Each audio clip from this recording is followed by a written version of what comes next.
Miller times Hindi में एक बार फिर से आप सभी का स्वागत है। आप सुन रहे हैं मासूम अतलत सिद्दीकी को। बात करेंगे लखीमपुर खीरी हिंसा मामले में किसानों की हत्या के मुख्य आरोपी आशीष मिश्रा की। उन्होंने आज क्या किया है, 24 तारीख को आत्मसमर्पण कर दिया है। आज दोपहर में ही उन्होंने कोर्ट के सामने आत्मसमर्पण किया है। पिछले हफ्ते ही सुप्रीम कोर्ट ने उनकी जमानत को खारिज कर दिया था और उनसे आत्मसमर्पण करने के लिए कह दिया था। एक हफ्ते के अंदर सरेंडर करने का उनको टाइम दिया गया था और उन्होंने एक हफ्ते के बाद यानी कि आज अपना आत्मसमर्पण कर दिया है। और मोहलत खत्म होने से पहले वो यानी कि आज उनकी मोहलत खत्म हो रही थी, उससे पहले उन्होंने जाकर अपना समर्पण खुद ही कर दिया है। साथ ही आपको बता दें कि आशीष ने सीजीएम कोर्ट के सामने सरेंडर किया है।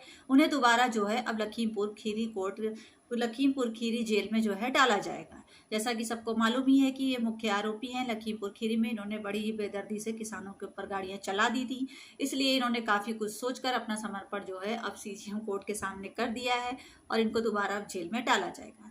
इसके साथ ही अगली बात करते हैं, एक लोगों को जेल में डाला गया है मुख्य आरोपी को, और वहीं पे जो है विवादित बयान देने वाले दूसरी खबर में बताएंगे आपको कि बजरंग मुनि, जिन्होंने खैर उसमें क्या कहते हैं सीतापुर में विवादित बयान दिया था, वो बयान इनका सबको याद है, सबको रट गया है। सब लोग जानते हैं कि इन्होंने मुस्लिम महिलाओं के बलात्कार की बात की थी और भी बहुत सारे विवादित बयान दिए थे। लेकिन इनको 10 दिन के बाद बहुत काफी से रिहायशी जमानत मिल गई है, ये जेल से बाहर आ गए हैं। लेकिन इतना ही नहीं हुआ है, ये जेल से बाहर आए हैं, बहुत ही हीरो वाली एंटी एंट्री में बाहर आ गए हैं ये। और इन्होंने बाहर आते के साथ ही ये बयान दिया है, जेल से निकलते के साथ ही इन्होंने बोला है, और महंत ने कहा कि धर्म के लिए कतरा कतरा वो कुर्बान कर देंगे। मतलब बात को समझिए कि उनको इस चीज का अफसोस नहीं है। वो ये कहना चाहते हैं कि उन्होंने जो कुछ भी बोला है उनको इसका अफसोस नहीं है। वो धर्म के इतने बड़े गुरु बन चुके हैं, वो इतने बड़े रक्षक बन चुके हैं कि अब वो धर्म के लिए अपना कतरा कतरा लगा देंगे। और ऐसे ही वो कतरा कतरा बयान देते अभी आगे और नजर आएंगे। उनको कानून का, जेल का, एफआईआर का, किसी चीज का कोई डर नहीं है। वो साफ तौर पे कहते नजर आ रहे हैं। देखिए, भगवा के लिए और धर्म के लिए मुझे हजारों बार जेल जाना पड़े तो मैं जेल जाऊंगा, और हजारों हमले झेलना पड़े तो मैं हजारों हमले झेलने के लिए भी तैयार हूँ।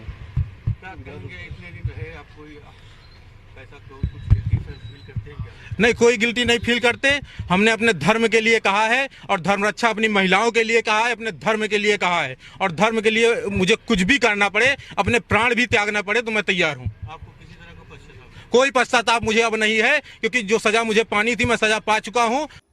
खैर, इसके बाद आगे बात करते हैं अब सीबीएसई बोर्ड की। थोड़ा पढ़ाई लिखाई की तरफ चलते हैं, क्योंकि पढ़ाई लिखाई की खबरें बहुत कम ऐसी होती जो हम आजकल आपको बता रहे हैं।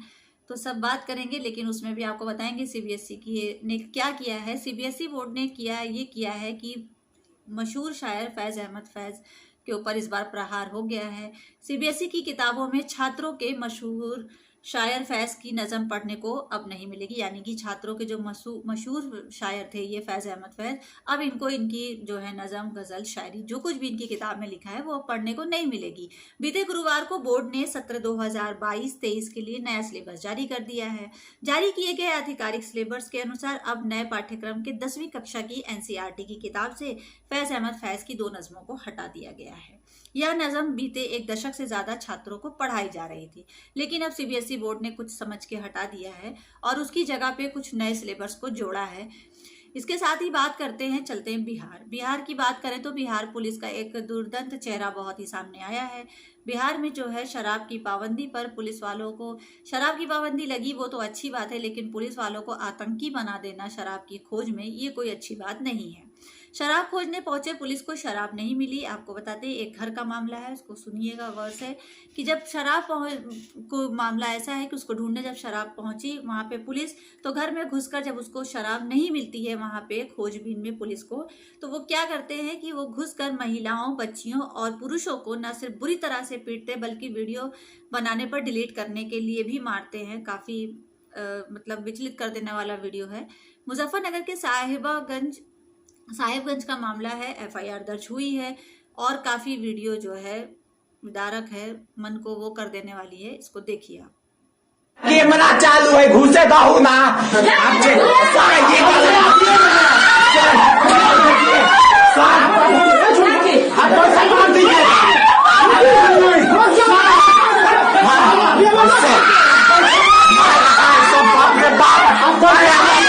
छोड़ दे हमारे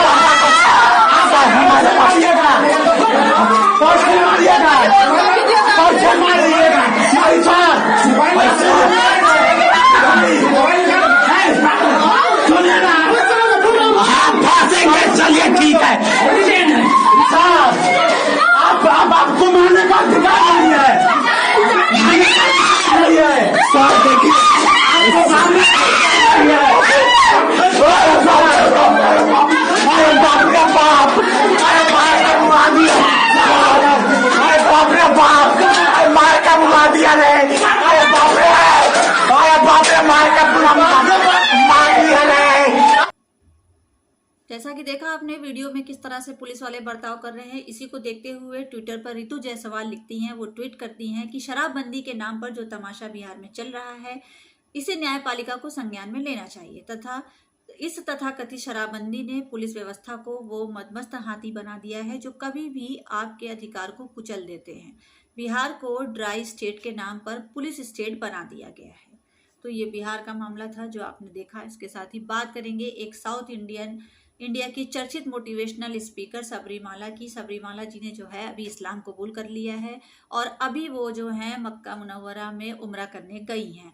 मक्का की अपनी पहली यात्रा पर फातिमा ने कहा, मैंने खुद इस्लाम कबूल किया है, मुझे इस्लाम धर्म पसंद है, मुझे सच्चाई का पता चला है इसलिए मैंने इस्लाम कबूल किया है। साथ ही वो इस्लाम से बहुत प्यार करती है, ये उनका कहना है। एक मुसलमान होने के लिए यह एक विशेष और मेरे लिए बहुत ही विशेषाधिकार और सम्मान की बात है, वो कहती हैं। सबरीमाला ने सभी मुसलमानों से कुरान पढ़ने और उसे समझने की भी जो है अनुरोध किया है। तो उन्होंने अभी जो है ऐसे माहौल में, जबकि इतना डिप्रेशन में लोग चल रहे हैं, एक धर्म हिंसा की लड़ाई, हर जगह सब कुछ देखा जा रहा है, उसी में उन्होंने जो है इस्लाम धर्म को कबूल कर लिया है। इसके आगे आपको बताते हैं अगली खबर है हिंदू समाज से। वो एक तरफ उन्होंने इस्लाम कबूल करा, अब दूसरी तरफ एक हिंदू समाज का वीडियो आपको दिखाएंगे, पहले आप वीडियो देखिए। आज से हम संकल्प लेते हैं विधर्मियों की दुकानों से कपड़ा चप्पल अन्य कोई भी वस्तु नहीं खरीदेंगे, न ही उन्हें अपनी कोई वस्तु बेचेंगे। हे महाकाल हमारे संकल्पों को पूरा करने की उपयुक्त शक्ति तथा मनोवृत्ति प्रदान करे। इस हिंदू समाज का संकल्प ये है कि मुसलमानों से कपड़ा चप्पल जूता राशन फल सब्जी नहीं खरीदा जाएगा। और हाँ, लेकिन जो है बहुत सारी चीज़ें ऐसी हैं जो मुसलमानों के बगैर नहीं चल सकती हैं। ऐसा नहीं करना चाहिए। कोई भी मुसलमान ऐसा संकल्प नहीं ले सकता कि वो किसी हिंदू से सामान नहीं खरीदेगा, या कोई हिंदू भी इस तरह का संकल्प नहीं लेना चाहिए कि मुसलमान से नहीं खरीदेगा, क्योंकि ये हिंदुस्तान सबका है। लोग इसी हिंदुस्तान में रहे हैं, पले हैं, बड़े हैं और एक साथ रहने की सबको आदत है। किसी का काम किसी के बगैर चलना नहीं है, इसलिए ऐसे संकल्पों पर रोक लगानी चाहिए। जहाँ कहीं से भी इस तरह की वीडियो वायरल होती है वहाँ पे संज्ञान लेके पुलिस को तुरंत कार्रवाई करनी चाहिए। लेकिन अभी ये वीडियो मेरे सामने अभी जस्ट आ गई थी तो हमने आपको अपडेट कर दिया है। इसके साथ ही बात करेंगे बुलडोजर की कार्रवाई पर। बीजेपी सांसद साध्वी प्रज्ञा जी क्या बोली हैं। ये भी महीने में एक कुछ ना कुछ बोलती रहती हैं और इनका ये कहना है, साध्वी प्रज्ञा सिंह ठाकुर ने कहा है कि स्वतंत्र भारत में धर्म के आधार पर उनके लिए एक देश बन चुका है। यानी कि उनके लिए कौन, यानी कि मुसलमानों के लिए, कि स्वतंत्र भारत में एक देश बना हुआ है जिसको पाकिस्तान कहते हैं, तो वो लोग वहाँ चले जाएं। इस देश में हिंदुओं को पूजा करने की स्वतंत्रता है, इसके लिए हम कुछ भी कर सकते हैं। भारत में उनके लिए एक देश बन गया है ना, धर्म के आधार पर। जाइए, रहिए वहाँ, पर ये देश सनातनी है, सनातनी रहेगा। हिंदुओं को पूजा पाठ करने का स्वतंत्रता से अधिकार है और रहेगा, और इसके लिए हम कुछ भी कर सकते हैं, डट के खड़े हो सकते हैं और हर प्रकार की कार्रवाई करने के लिए तैयार हैं। मतलब कि अगर इनसे पहले ये पूछा जाना चाहिए कि इस देश में हिंदुओं की ये स्वतंत्रता छीनी कब गई है। आखिर सभी लोग पूजा करते हैं, सभी लोग नमाज पढ़ते हैं, इस तरह से धर्मनिरपेक्ष राज्य में इस तरह की बयानबाजी करना कहाँ तक ठीक है, जैसा कि साध्वी प्रज्ञा जी कहती नजर आ रही हैं। बात करेंगे एक छोटे से बच्चे, 10 साल के छोटे बच्चे की, अब्दुल हन्नान की, जिनकी एक बहुत ही बड़ी इंसानियत ने काफी बड़ा मिसाल पेश किया है। हन्नान के पिता जो है ऑटो मैकेनिक हैं, लेकिन उन्होंने ये बता दिया कि आज के दौर में भी इंसानियत जिंदा है। दरअसल हन्नान को एक दिन 5 लाख रुपए से भरा बैग मिला, जिसे उनके मालिक तक पहुंचाने के लिए उन्होंने पुरजोर कोशिश की और पूरी ईमानदारी के साथ उसको पहुंचाया।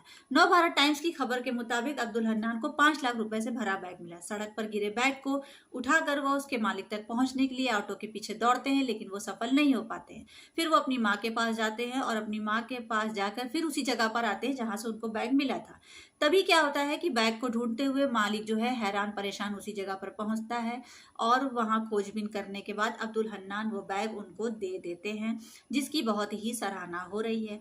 तो एक ये 10 साल के बच्चे की मिसाल है जो कि बहुत ही सराहनीय है। हमने आपको बता दिया, ये भी अभी की एक खास खबर है, मेरे सामने आई तो हमने आपको बताना ज़रूरी समझा। अब इसके बाद बात करेंगे अगली खबर ये है कि एनसीपी प्रमुख शरद पवार ने कहा है कि कश्मीर फाइल नाम की फिल्म सभी को धार्मिक नफरत भड़काने के लिए दिखाई गई है। मतलब उन्होंने बयान दिया है कि जो कश्मीर फाइल फिल्म आई थी वो धार्मिक नफरत भड़का रही थी। हाल ही में कोल्हापुर उत्तर विधानसभा क्षेत्र के उपचुनाव के दौरान फिल्म कश्मीर फाइल जो है भाजपा के पक्ष में मतदाताओं को प्रभावित करने के लिए दिखाई गई थी। उन्होंने ये कहा है, सौभाग्य से कोल्हापुर के लोगों ने इस राजनीति को खारिज कर दिया है। लोगों ने इस राजनीति को खारिज तो किया ही है। पश्चिम महाराष्ट्र के कोल्हापुर में एनसीपी की एक रैली में उन्होंने बोलते हुए ये भी साथ में कह दिया कि जहांगीरपुरी में जो हिंसा हुई उसका जिक्र करते हुए कहते हैं, उन्होंने कहा कि कुछ दिन पहले दिल्ली सांप्रदायिक तनाव के कारण जल रही थी और अब जो है इस तरह की चीजें हो रही हैं।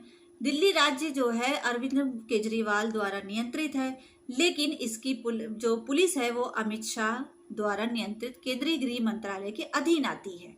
शहर जो है शाह जो है शहर को सांप्रदायिक दंगों से बचाने में विफल हुए हैं। ये पूरा स्टेटमेंट शरद पवार जी ने दिया है कि जो है इस तरह की फिल्में बनाई जा रही हैं, इस तरह की हिंसा भड़काई जा रही है। उन्होंने जहांगीरपुरी का भी जिक्र साथ में किया है।